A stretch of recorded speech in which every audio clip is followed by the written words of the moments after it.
कि 9 महीने किसानी आंदोलन को दिल्ली में हुए और पिछले 22 जनवरी से भारत सरकार ने बातचीत बंद की।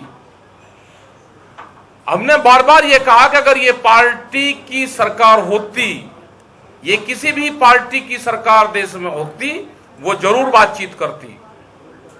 ये सरकार है मोदी सरकार, और मोदी सरकार को चलाती है कंपनियां। ये बड़े घरानों की पार्टी की सरकार है, बड़े लोगों की सरकार है, और इसीलिए भारत सरकार किसानों से बातचीत करने को तैयार नहीं है। बहुत से सवाल आए, बहुत के प्रेस के लोग, बहुत ने ठीक दिखाया, बहुत प्रेस के लोगों ने निगेटिव दिखाया, लेकिन हमने कहा कि आप दिखाओ, हमारे बारे में जो कहना है आप कहो, लेकिन समाज को बात जानी चाहिए। प्रेस के लोगों का भी हम धन्यवाद देते हैं। इलेक्ट्रॉनिक मीडिया, प्रिंट मीडिया, और वो पूरे देश भर की कहीं के भी हो, अब अपनी भाषा में उन्होंने इस आंदोलन को दिखाया, अब अपने विचार से उसको दिखाया। लेकिन किसान की क्या गलती है? गन्ने पे भारत सरकार ने रेट बढ़ाया 5 पैसे पर केजी के हिसाब से। नहीं बताया गया पूरे हिंदुस्तान भर को कि 5 रुपए बढ़ाए, वो किलो पे बढ़ाए या क्विंटल पे बढ़ाए। बहुत लोग तो क्विंटल जानते भी नहीं, हम इसको किलो में रेट बढ़ाएंगे। 5 पैसे पर केजी गन्ने का रेट बढ़ा है। डीजल कितने पैसे बढ़ता था? महंगाई कितनी बढ़ी है कई साल में। यही हाल है। गोदाम देश में पहले बने और कानून देश में बाद में आए। क्या व्यापारियों को यह पता था कि गोदाम हम बना लेंगे और हम कानून अपने सिस्टम से लेकर आएंगे? इसका मतलब यह हुआ कि पार्लियामेंट के अंदर तक सेंध लगी है। क्या आपने घोषणा पत्र में इस मोदी सरकार ने यह बताया था जब मैनिफेस्टो आया कि हम रेलवे को बेचने का काम करेंगे? वो घोषणा पत्र दिखाओ। क्या यह कहा था कि हम स्टेडियम बेचने का काम करेंगे? वो दिखाओ। क्या यह कहा था कि लाल किले को हम बेचने का काम करेंगे? वो दिखाओ। ये कहते हैं कि नहीं, बेचे नहीं, हमने तो लीज पे दिया है। लीज पे तो कनॉट प्लेस भी गया है। कनॉट प्लेस गांव के लोगों की जमीन पर बना, उनकी दुकानें वहां पे हैं, आज भी वो गांव वालों की दुकानें हैं। क्या लीज पे गई हुई चीज कोई छूट सकती है? 8 महीने में कोई किराएदार मकान माजा वो नहीं छोड़ता। क्या जो बच्चों के स्टेडियम है उनको बेचने का प्रक्रिया चल रही? 3 कानून से अलग भी ये आंदोलन देश बचाने का आंदोलन है। यह आंदोलन ये नहीं कि अगर पंजाब के लोग आगे, अगर सरदार और सिख समाज के लोग आगे तो आप उनको खालिस्तानी कहोगे? अगर मुस्लिम समाज के लोग आगे तो उनको पाकिस्तानी कहोगे? अगर पश्चिम उत्तर प्रदेश हरियाणा के लोग आगे तो उसको आप जाटलैंड के लोग बताओगे? तो ये तो देश में चलने वाला है नहीं। जो तरह तरह की ये सरकारें तोड़ने का काम करती है, इसको देश को बेचने का काम कर रही है। ये लड़ाई उस नौजवान की भी है जो प्रधानमंत्री ने कहा कि हम हर साल 2 करोड़ नौकरियां देंगे। वे 14 करोड़ नौकरियों का सवाल है। ये उनका भी है कि जो रेलवे को बेचा जा रहा है, आधी नफरी उससे खत्म करी जाएगी। रेलवे के रूट इसलिए बंद हैं कि रेलवे के रूट बिकने के लिए तय हो रहे हैं, और जोन जोन से भी रूट और रेल बिकती रहेगी, कंपनी को जाती रहेगी, उस रूट को खोलते रहेंगे। स्पेशल ट्रेन के नाम पे 55 गुना रेट। ये तो गरीब की रेल थी। भारत पेट्रोलियम वो बेच दिया। विशाखापट्टनम में एक विशाखापट्टनम स्टील प्लांट, जो 6 गांव के लोगों ने 22,000 एकड़ जमीन free of cost the. Free of cost 22,000 एकड़ जमीन। उस प्लांट की कीमत आज 3.5 से 4 लाख करोड़ रुपया है, और उसको 14,000 करोड़ रुपए में बेचा जा रहा है। अडानी का जाएगा। क्या पूरा देश को अडानी के गिरवी रख दिया गया? ये लड़ाई वैचारिक क्रांति है। 3 कानून तो सरकारों को वापसी लेने पड़ेंगे। एमएसपी पे गारंटी कानून बनाना पड़ेगा। खाली अकेले पंजाब और हरियाणा में कहते हैं जी आपको तो बिकता है एमएसपी पे, नहीं बिकता इनका भी। जो मंसूरी धान बिहार से, पूर्वांचल से, उत्तर प्रदेश और उनसे धान की खरीद होती है, सस्ते में 800 से 1000 रुपए क्विंटल धान की खरीद होकर पंजाब हरियाणा में बिकता है, वो किसके नाम पर चढ़ता है? यहां के भी किसानों का धान गेहूं सस्ते में खरीदा जाता है, कंपनियां खरीदती है और किसानों को बहुत भयंकर नुकसान है। इसलिए तो हमने कहा कि एमएसपी गारंटी कानून आप लिख कर दो। प्रधानमंत्री ने कहा कि 2022 में आमदनी दुगनी हो जाएगी। हम भी प्रचार करेंगे, हम भी प्रधानमंत्री का प्रचार करेंगे, आमदनी 2022 में दुगनी होगी। हम अपनी फसलों को दुगने रेट पे 1 जनवरी से बेचेंगे, उसका इंतजाम सरकारें कर लेना। हम भी प्रचार करेंगे प्रधानमंत्री का। दुगनी आमदनी हो जाएगी। 3 महीने की बात रह रही, उत्तर प्रदेश में, उत्तराखंड में, पंजाब में, यहां पे प्रधानमंत्री ने कहा, देश के प्रधानमंत्री ने। या तो इनके लोग ये बताएंगे कि प्रधानमंत्री झूठ बोल रहा है। तो ये हालात हैं आज देश की। कैमरा और कलम पे बंदूक का पहरा है। कैसे प्रेस के लोग अपने आप को, संस्थाओं को बचा के खबरें छापते हैं, मतलब बंदूकों के साए में जीने को मजबूर हो गया। ये खालिस्तानी कहते हैं, हम कहते हैं ये सरकारी तालिबानियों की सरकार है, सरकारी तालिबान है ये। जिस तरह से ये बंदूक की ताकत पे, देश पे कब्जा करना चाहते हैं, पूरे संसाधनों पे, देश की सब एजेंसियों पे कब्जे हो गए।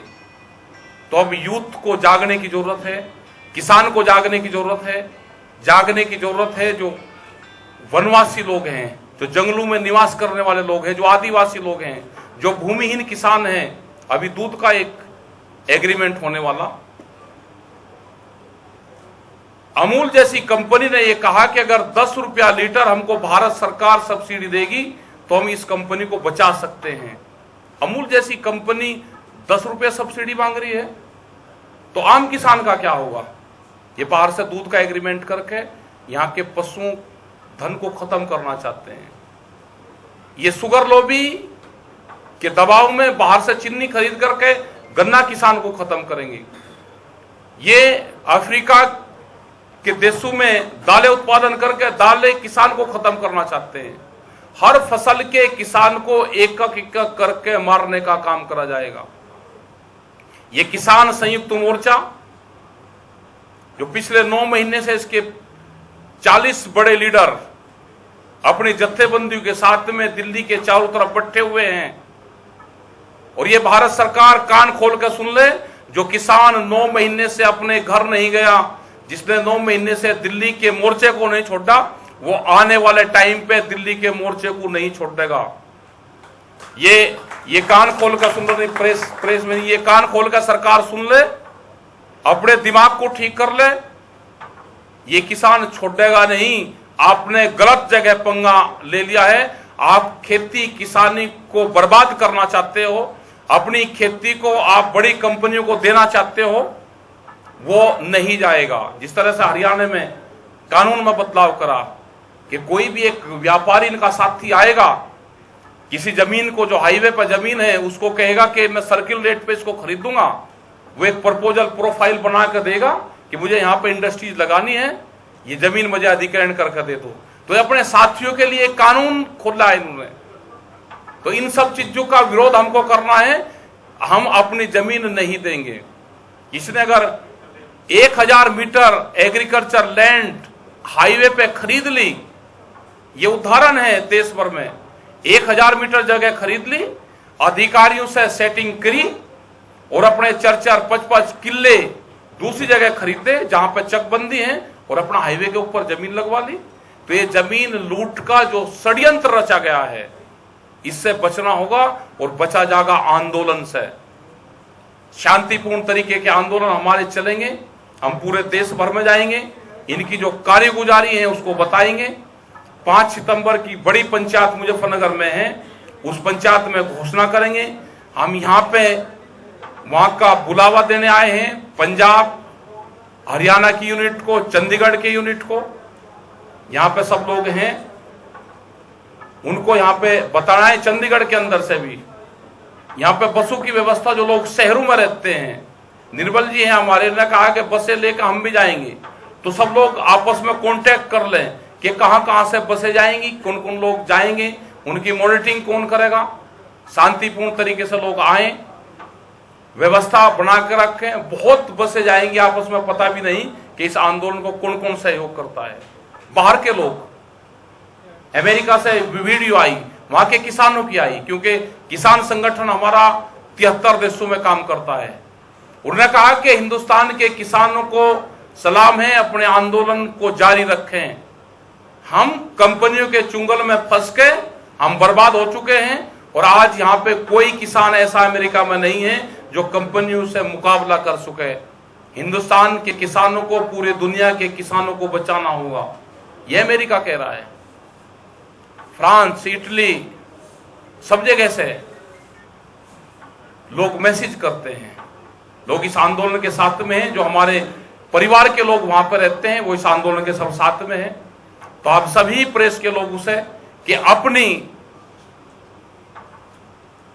जो जीविका है, अपनी जो पत्रकारिता है, आप पे आंच ना आए, अपनी उसको बचाते हुए आप इस आंदोलन में अपना साथ दें। देश को बचाने में आपका भी एक बड़ा योगदान है, आप उसमें इस देश को बचाने का योगदान करें। यह आंदोलन खाली 3 कानून का नहीं रहा, अब देश बचाने का आंदोलन है। ये लड़ाई हमारी जारी रहेगी, और किसान संयुक्त मोर्चा और समस्त संगठन इस आंदोलन की अगुवाई कर रहे हैं। इस आंदोलन के नेता, इस देश का किसान, मजदूर, महिलाएं, भूमिहीन किसान, सब इस आंदोलन के लीडर हैं। ये एक वैचारिक क्रांति है, और जब भी दुनिया में वैचारिक क्रांति आती है तो वो परिवर्तन करती है। यह आंदोलन जब तक चलेगा जब तक गोदामों के ताले नहीं खुलेंगे, ये अनाज गोदामों में बंद नहीं होने देंगे, गरीब की रोटी तिजोरी में बंद नहीं होने देंगे। होटल के बाहर लेटा हुआ भूखा आदमी अगर उसकी जेब में पैसे नहीं है तो ये नहीं कह सकती सरकार के इसको भूख नहीं लग रही। भूख उसको है, लेकिन उसकी जेब में पैसे नहीं है। रोटी बाजार की वस्तु ना बने, रोटी जरूरत की वस्तु बने। यह आंदोलन जब तक जारी रहेगा, जब तक सरकारें इन सब मुद्दों पे बातचीत करके समाधान नहीं करेगी। जी, किसानों के मुद्दे की आप लगातार बात भी हो रही है। हाँ जी, लेकिन राजनीति की भी बात साथ साथ होती है। किसान मोर्चे की तरफ से हालांकि पहले स्पष्ट कर दिया गया है कि कोई पॉलिटिकल पार्टी को जगह नहीं है, कोई पॉलिटिकल पार्टी का साथ नहीं जी, लेकिन आपके साथ सभी पॉलिटिकल पार्टीज आपका साथ भी दे रही है, चाहे वो बैकडोर से दे रही है। हाँ, लेकिन आपको लगता है कि अब समय है कि पॉलिटिक्स में भी अब किसानों को लेकर आने का, क्योंकि जिस तरीके से अब चुनाव यूपी में भी है, पंजाब में भी है, और सबसे बड़ी अगर इस टाइम आवाज है तो किसानों की आवाज है, उस आवाज को राजनीति में लाने का समय है, मानते हैं? नहीं, देश का किसान और देश बचेगा तो वो आंदोलन से बचेगा, पॉलिटिक्स से नहीं बचेगा।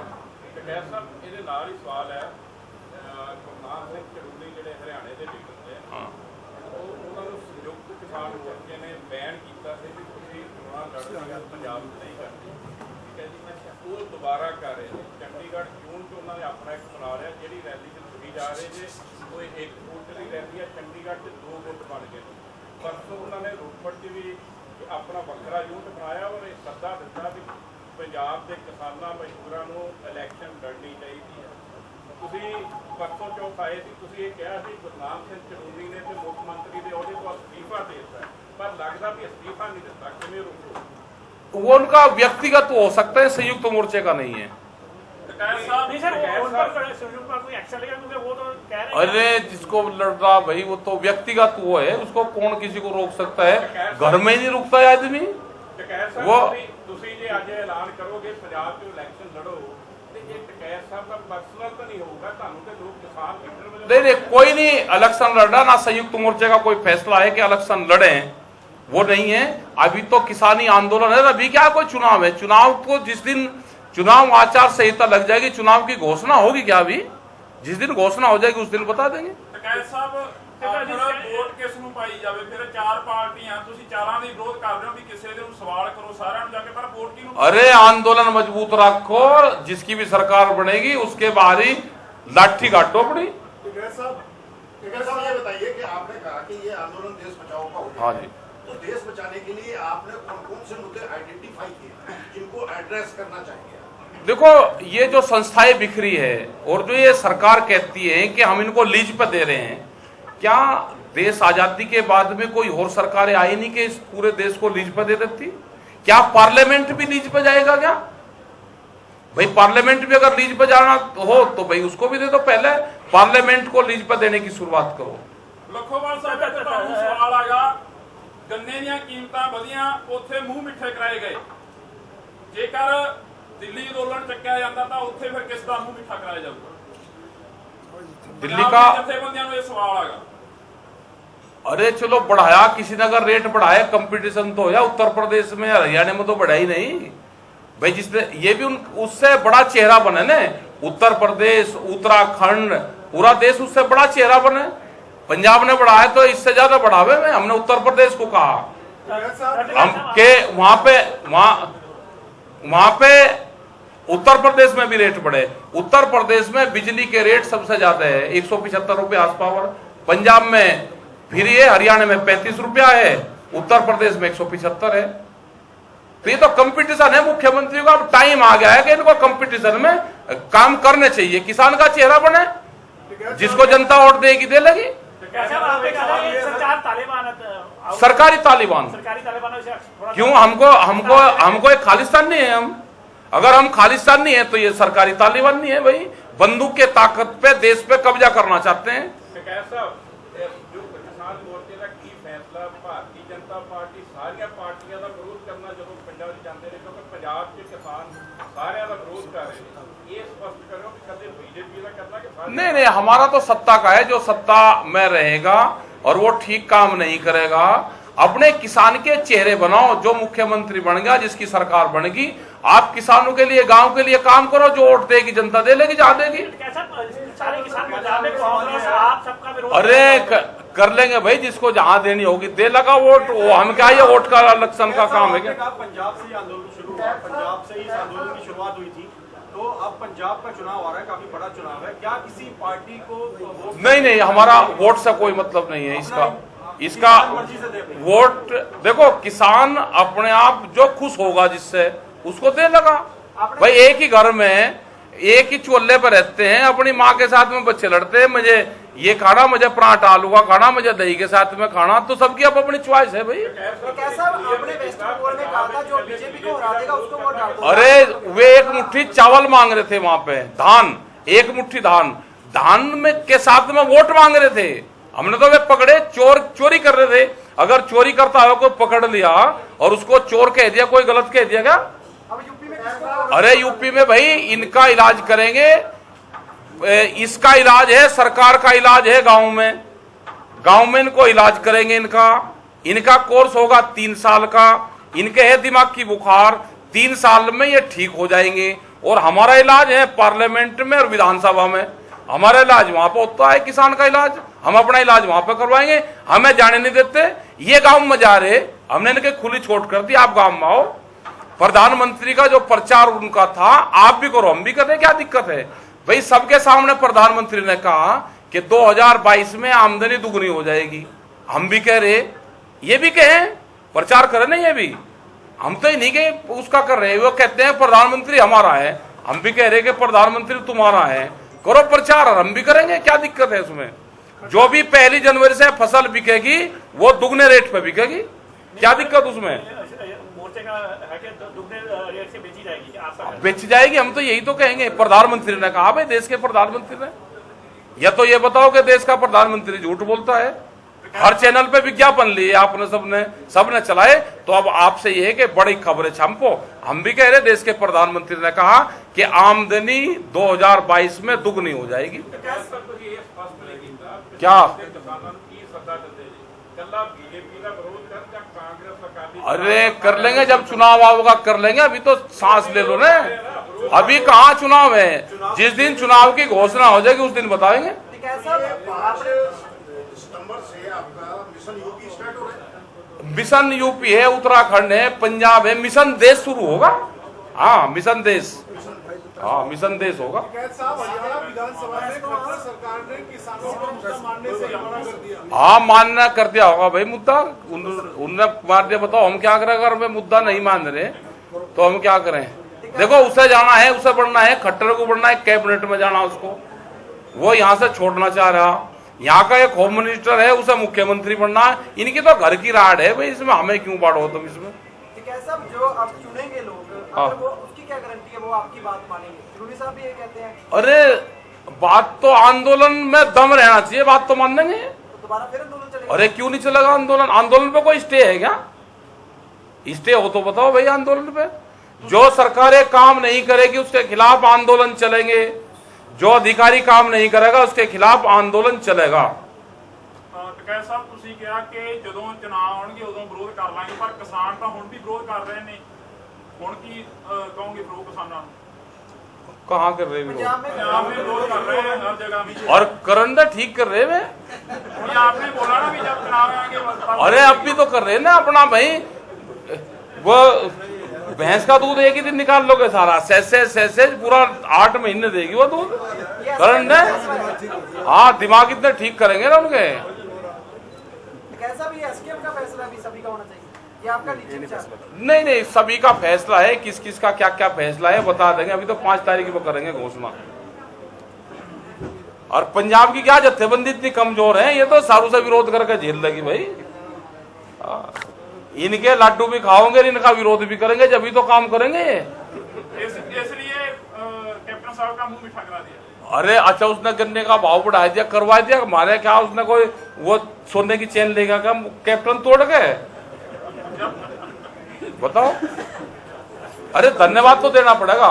देखो हम किसी का नहीं, मुख्यमंत्री था बीजेपी का उत्तराखंड का निशंग, उसने कहा जी गन्ने का आंदोलन आप उत्तर प्रदेश में करो। टिकैत साहब थे जब, आप जो वहां पर रेट बढ़वाओगे मैं उससे 10 रुपए बढ़ाऊंगा।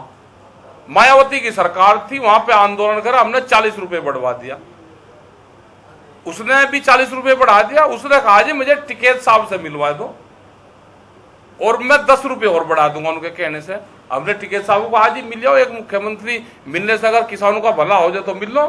तो मुख्यमंत्री से मिले, वो तो बीजेपी का था, हम किसी के प्रचारक नहीं है, जो काम करेगा हम उसको कहेंगे। उसने 10 रुपए बढ़ाए टिकैत साहब के कहने से, और टिकैत साहब हमेशा कहते हैं भाई निशंक ठीक है मुख्यमंत्री। उसने कहा जब टिकैत साहब एक बार अपने मुंह से कह दे कि पूरे देश में सबसे ज्यादा गन्ने का रेट इसने बढ़ाया, तो ये भी बढ़ाओ भाई, ये किसान का चेहरा लेकर आओ ना। जो बढ़ाएगा उसका हम नाम लेंगे और जो नहीं बढ़ाएगा उसकी खिलाफत करेंगे। अगर अभी मोदी कानून रद्द करता है उसका भी नाम लेंगे। अरे मोदी तो कानून रद्द तो करवा दे, ये एमएसपी पे कानून बनवा दे, फिर का बता देंगे, फिर करवा दे। तू तेरा धन्यवाद भाई, हाँ करवा दे। 22 जनवरी से जो बातचीत बंद है, हाँ अब उम्मीद है आपको कि स्टार्ट हो सकती है? भाई 22 में हो जाएगी, 23 में हो जाएगी, 24 में हो जाएगी। ये मोर्चा जितने तो बाद टकैत साहब इलेक्शन लड़के दोबारा ना हम तो इलेक्शन की तरफ को पैर करके भी नहीं सोवे जी। इलेक्शन की तरफ को हम पैर करके नहीं सोए। हमें जनता ने कहा कि आंदोलन करो। यहां पे बीजेपी के लोग भी आते हैं, इसमें बीजेपी के नेता भी आते हैं। उन्होंने सर्दी में रिजाई भी भिजवाई, पर नाम तो उनको बताएंगे नहीं हम। उन्होंने आलू भी भिजवाया, दाल भी भिजवाई, कह लीजिए हमारा नाम मत बता देना, मगर नाम नहीं बताएंगे भाई। तो आंदोलन सबके सहयोग से चल रहा। ये कैसा जैसे आप कह रहे हैं कि हमारे देश को मार्केट आने चला रहे हैं, तो हम उनके प्रोडक्ट पे बैन नहीं करना चाहिए? कुछ प्रोडक्ट करेंगे, 5 तारीख में करेंगे कुछ घोषणा, करेंगे कुछ न कुछ। इनके गोदाम तोड़ने पड़ेंगे, ये लास्ट हथियार वो है इनके, गोदाम तोड़कर छप्पर बनाएंगे गोदामों के, टूटेंगे गोदाम, टूटेंगे, चिंता ना करें। जो यूथ लग रहा है ना कि डाटा फ्री मिल गया 700 रुपए में 3 महीने का, और डेली का डाटा डेली खर्च करना, तो युवा तो भाई डाटा पर लग गया। इसे छोड़ के उसको आंदोलन में शरीक होना चाहिए। देश बचाना है। उनके स्टेडियम बिक गए, जो गोल्ड मेडल जाते थे बच्चे, वे गांव के स्टेडियम में खेल कर जाते थे, आज वे बेच दिए गए पूरे। रेलवे की जगह बेच दी, स्टेडियम बेच दिए, एफसीआई के गोदाम बेच दिए, सब अडानी को दे दिए।